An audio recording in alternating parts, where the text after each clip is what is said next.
On behalf of the museum and our board of directors and all of the staff, we just want to welcome all of you. See a lot of familiar faces.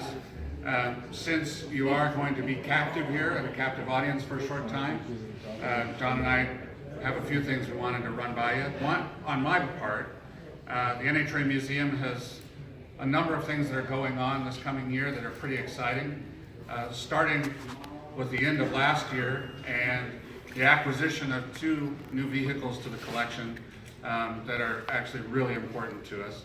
One is the Lou Thompson Coupe. Some of you may recognize the car. If you can see it over everybody's heads there. And the Coupe is it's an incredible car with a very interesting history. And on Saturday night, we're going to be having hamburgers and a panel discussion here with Lou Thompson and Gene Winfield, who was instrumental in the restoration, and the owner who has just recently donated the car, Eric Arnett. And the other vehicle is the motorcycle next to me, the Butera Speedster motorcycle. And the motorcycle was the last motorcycle built by little John Butera. It was built for John Diana, and recently came to us by way of Dan Webb.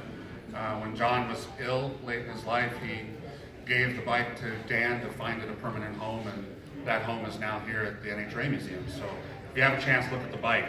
For its time, it was incredibly advanced, and it's a real work of art. One other thing that is happening this year that I think is important to note is that both of the NHRA Museum's Hot Rod reunions, which are our biggest fundraisers, are undergoing some change this year.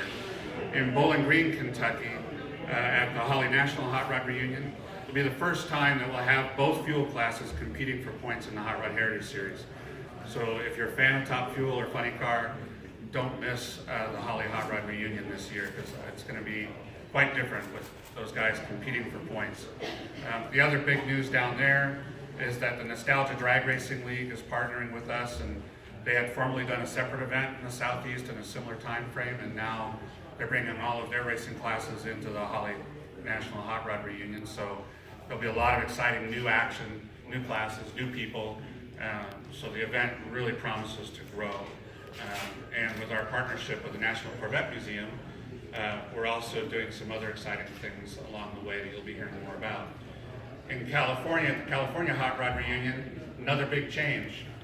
Previous to this year, the Group 2 racers ran a separate race about a month prior to the Hot Rod Reunion, and they decided their championship a month early.